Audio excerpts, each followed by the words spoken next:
तुमच्या माहितीसाठी भारतीय कायद्यानुसार कोणाच्याही इच्छेविरुद्ध किंवा जबरदस्तीने रंग लावणं हा फक्त सणाचा भाग नसून तो विनयभंग किंवा शारीरिक इजा या श्रेणीमध्ये येऊ शकतो। जर कोणी व्यक्ती नको म्हणत असताना सुद्धा जबरदस्ती करत असेल तर त्याविरुद्ध कायदेशीर पावलं उचलता येतात।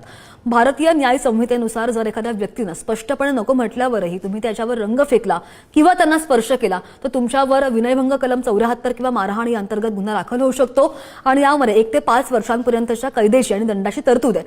अनेकदा रंगांमुळे त्वचेचे गंभीर आजार होतात किंवा डोळ्यांना इजा पोहोचते। जर तुमच्या जबरदस्तीमुळे कुणाला शारीरिक इजा झाली तर कलम 118 नुसार कडक कारवाई होऊ शकते। सार्वजनिक ठिकाणी गोंधळ घालणं किंवा कुणाच्या घरामध्ये जबरदस्तीने शिरणं हे सुद्धा गंभीर गुन्हे आहेत। लक्षात ठेवा, बुरा ना मानो होली है हे वाक्य कुणावरही शारीरिक किंवा मानसिक जबरदस्ती करण्याचं लायसन्स नाहीये। सण साजरा करा पण समोरच्या व्यक्तीचा प्रायव्हसीचा आणि संमतीचा आदर राखूनच। जर तुम्हाला कोणी त्रास देत असेल तर घाबरू नका, त्वरित 112 या पोलीस मदत क्रमांकावर फोन करा किंवा जवळच्या पोलीस चौकीमध्ये तक्रार द्या। कायद्याची भीती असावी म्हणून नाही तर एकमेकांबद्दलचा आदर जपण्यासाठी ही होळी सुरक्षित खेळूया, कारण खरा आनंद तेव्हाच असतो जेव्हा तो सर्वांच्या संमतीने साजरा होतो। सर्वांना होळीच्या सुरक्षित आणि कायदेशीर जागरूकतेसह खूप शुभेच्छा।